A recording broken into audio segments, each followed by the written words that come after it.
Hey everybody, it's Jay, Nick, and Jeff.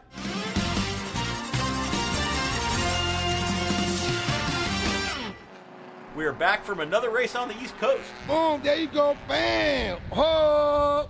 So Loudon was our 200th race. Maybe. I mean, like, do you count the one that got snowed out?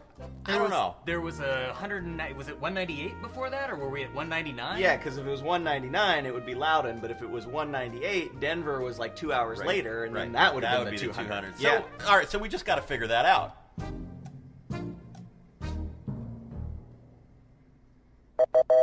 Everybody outside of Boston hates the Red Sox, and Judge Eric, who is a White Sox fan, on the plane to this race, the Red Sox won the American League pennant.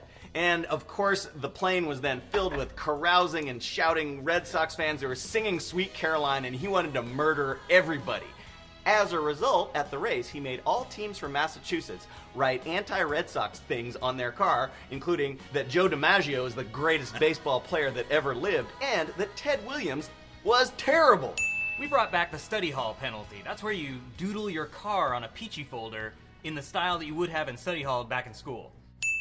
The team brought a pretty good encabulator, not a turbo encabulator because the car wasn't a turbo, but it was a good encabulator. Unfortunately, the team, it was a father and his 3 sons. They got every penalty we could dish out. I think they had a good time, though. It's a rattle encabulator, and basically what it does is it permits the simultaneous measurement of quantum superpositions, which defeats Heisenberg's uncertainty principle, and of course puts to rest Schrodinger's cat. And we had a bunch of great new teams at this race. We had Noobs. They found an old Volvo. It did not run because the O2 sensor was unplugged. They plugged it back in, put a cage in it. That was awesome. And we had a bunch of first-timers in a Miata, and they actually passed first time. But the best thing about them was they were all Guy Fieri. Yeah, they were out there taking a trip to Penalty Town.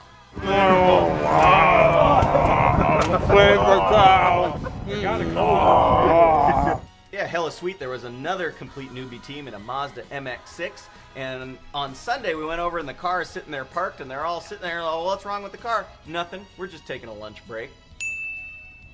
Yet another newbie team with a Scirocco. It was an ex-oval car. They brought a ton of spares, and they had a great Halloween theme. Yet another great new team was Subaru Grass.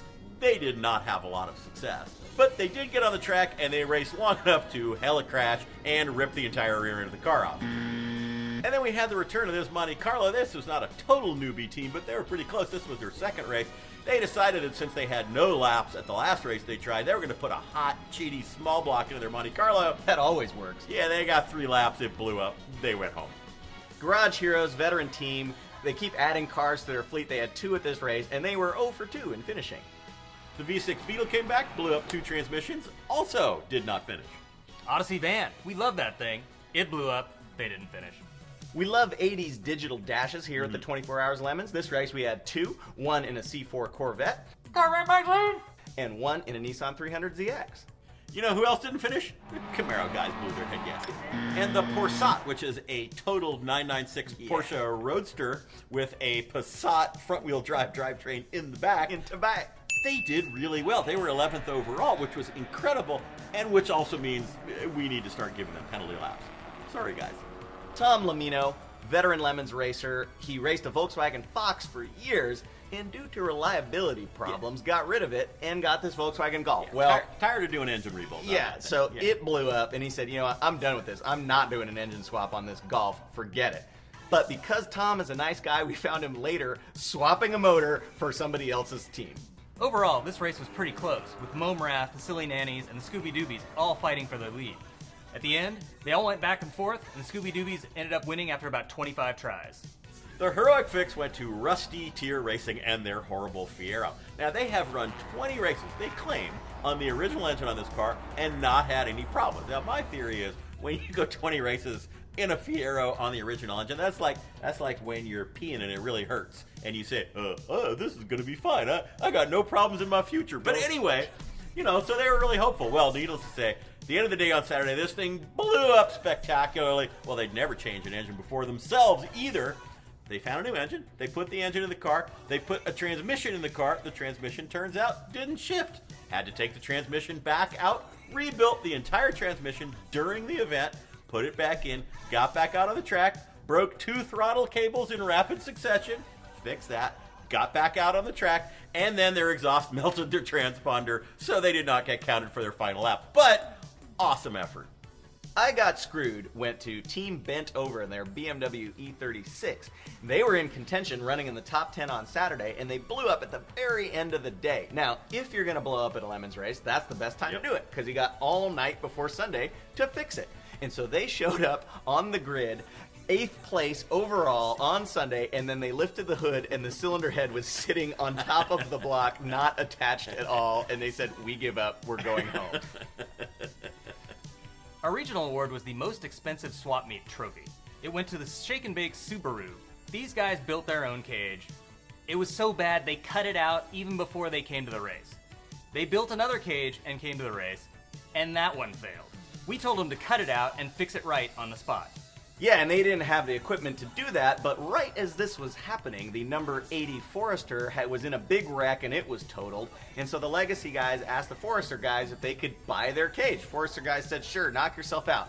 So they're like hours into cutting out the Forester cage to put in the Legacy, and then they realize, the Forester and the Legacy have slightly different sizes to where this is not going to work at all. So the good news is they just gave up on that whole plan. They actually bought the broken BMW that was 8th on the grid on Sunday with a blown motor. They bought that car. It already has a good cage because clearly they're not good at cages. They think they're good at BMW motors, though. We'll see how that works out at the next race. Sure they are. Yeah. The judge's choice was the E-Leminator BMW E24. What the E something. It is a BMW. Anyway, the reason that this car was so great, it ran the whole race with very minor problems, is that it was a high school senior's senior project. It was a 340,000 mile beat up BMW, and he methodically went through everything, and he did it right, and it was clean, and it ran great. The moral being, if you really want to do well at Lemons, find a 17-year-old kid with nothing else to do but work on your BMW. Organizer's choice went to Full Nelson in their Saab 96, and this is going to be the Saab's last race in Lemons. Now, the Nelson family has been racing this car, mostly ice racing, since the 80s. They transferred it into Lemons, and they wanted to retire it before it was completely tow-up. Too late.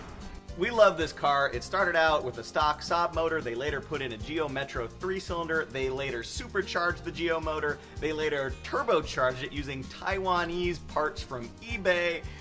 We love this car. We're sad to see it go. It deserved one last trophy. The index of effluency went to Top Off Racing in their Volkswagen Cabrio diesel. Oh yeah, and I gotta say now, you astute VW Vortex boys with a Z will note, there is no such animal. Volkswagen never made a diesel Cabrio on their own. Which means these guys intentionally swapped in a 52 horsepower diesel. It was clearly the slowest car on track by a good 10 seconds a lap. Yeah, which in the Grand Lemons tradition means that because they kept running, they beat Miatas, they beat BMWs, Corvettes. they beat Corvettes, Porsches. V8, Mustangs, everything. Here's Lemons in a nutshell, people.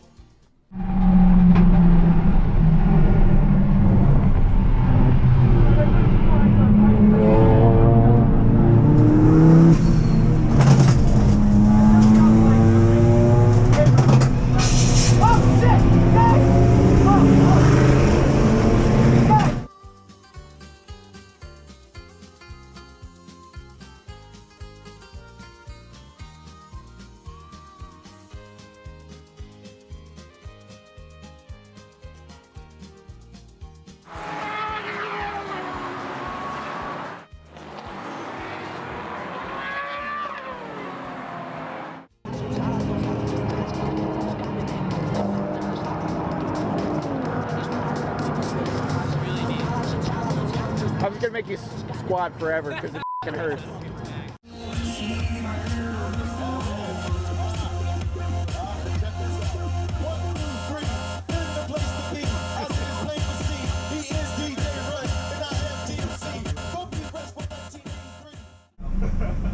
you know why your fire extinguisher went off? 99% sure it came loose here or something and bounced around and poof. That is pretty good. Yeah. No, it went off because we haven't gotten our lunch yet, god damn it.